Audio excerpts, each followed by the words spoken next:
We provide you the platform to turn your dreams into reality. Give wings to your aspirations with KR Mangalam University. देश के बंटवारे के वक्त पाकिस्तान से भारत लाई गई एक अखंड ज्योति आज भी कानपुर के झूलेलाल मंदिर में प्रज्वलित हो रही है। इस ज्योति से लोगों की आस्था जुड़ी हुई है। साथ ही ये पिछले 78 वर्षों से लगातार विभाजन की त्रासदी की गवाही दे रही है। इस अखंड ज्योति का क्या है इतिहास और कैसे ये बंटवारे के वक्त भारत लाई गई थी, देखिए इस खास रिपोर्ट में।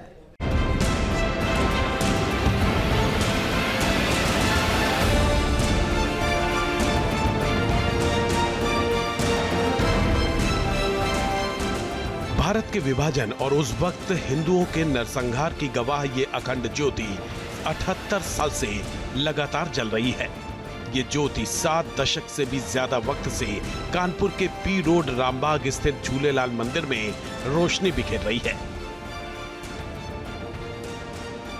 इस ज्योति को 1947 में पाकिस्तान के सिंध प्रांत से भारत लाया गया था।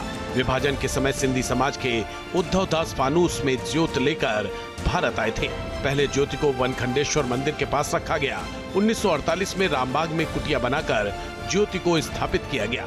आज उसी स्थान पर भगवान झूलेलाल का भव्य मंदिर है, जिसमें अखंड ज्योति जगमग है।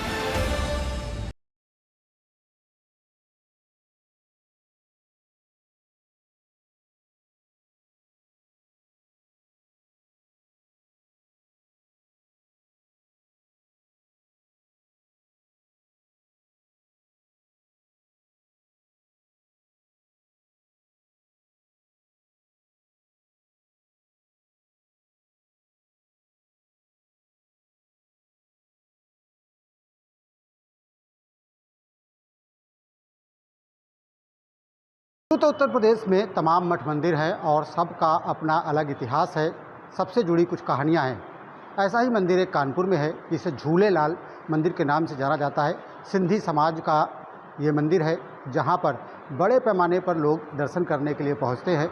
ऐसा माना जाता है कि ये मंदिर 1947 के बाद अस्तित्व में आया और यहाँ की सबसे बड़ी खास बात यह है कि यहाँ पर जो ज्योति जल रही है वो 1947 से जल रही है। तब से लगातार अखंड ज्योति इस मंदिर में जल रही है और ऐसी मान्यता है कि इस ज्योति के दर्शन करने मात्र से लोगों का भला होता है, उनका उद्धार होता है, उनके जो कष्ट हैं वो दूर हो जाते हैं।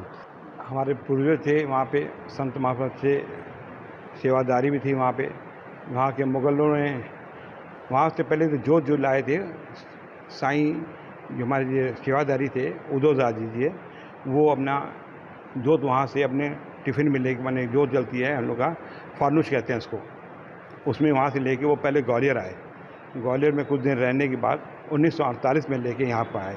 छोटी सी कुटिया थी, इस जोत को यहाँ पे उन्होंने विराजमान किया। 5 जोत की जोत जल रही है, जो इस समय दिखाए रहे हैं। इस समय वही जोत उस समय से लेके चली तो जो पाकिस्तान से आज तक वो जो बुझी नहीं है। और ये इसकी पवित्र मात्रा है यहाँ पे कि दर्शन करने से ही सब कुछ काम होते हैं। हर साल यहाँ 40 दिन तक चालीहा पर्व मनाया जाता है। इस बार आयोजन 25 अगस्त से शुरू हुआ है, जिसमें हजारों श्रद्धालु सम्मिलित हो रहे हैं। 41वें दिन भव्य शोभा यात्रा निकाली जाएगी। सिंधी समाज की मान्यता के अनुसार सिंध में कभी मुस्लिम शासक मिर्ख शाह लोगों का धर्म परिवर्तन करना चाहता था। उसके अत्याचारों से तंग आकर समाज ने सिंधु नदी के किनारे 40 दिन तक तप किया। तब जलदेव वरुणदेव झूलेलाल के रूप में अवतरित हुए और समाज को मुक्ति दिलाई। तभी से सिंधी समाज प्रतिवर्ष चालीहा पर्व मनाता आ रहा है।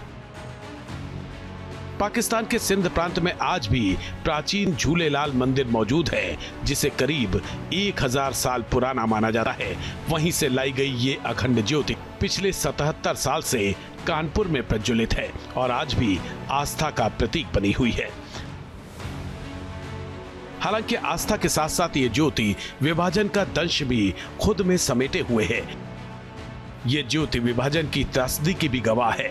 जब धर्म के आधार पर देश 2 टुकड़ों में बंट गया था, इसके कारण बड़े पैमाने पर हिंसा, लाखों लोगों का विस्थापन और महिलाओं के साथ अत्याचार हुए थे।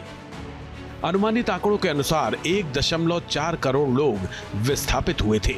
1951 की विस्थापित जनगणना के अनुसार विभाजन के एकदम बाद 72,26,000 मुसलमान भारत छोड़कर पाकिस्तान गए और 72,49,000 हिंदू और सिख पाकिस्तान छोड़कर भारत आए।